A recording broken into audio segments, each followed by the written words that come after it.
Welcome to Blizzard Fire. We hope this video helps fire up your solution.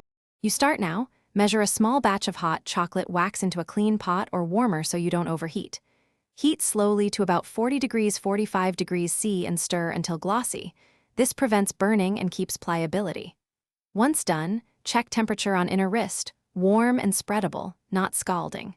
Make sure to have strips and a pre-wipe ready. The skin needs to be clean and dry. You'll save time and reduce pain by avoiding hot pockets and keeping the wax uniform.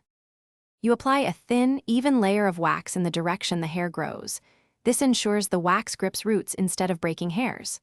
Once done, press a cloth strip firmly over the wax and smooth in the same direction to bond. Make sure to hold the skin taut with your free hand. This protects the surface and eases removal. Then, with a single quick motion, pull the strip back against the hair growth and nearly parallel to the skin for best results. You're finishing now. Remove residue with a light oil and pat the area dry, then apply aloe or a cooling gel to reduce irritation. Once done, avoid heat, sun exposure, and tight clothing for 24 hours to prevent inflammation. If small patches stay sticky, reheat the wax just a touch and reapply a thin layer or dissolve residue with oil. This fixes adhesion problems.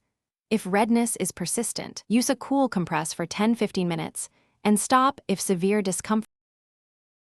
Thanks for watching. If you found this helpful, don't forget to like and subscribe.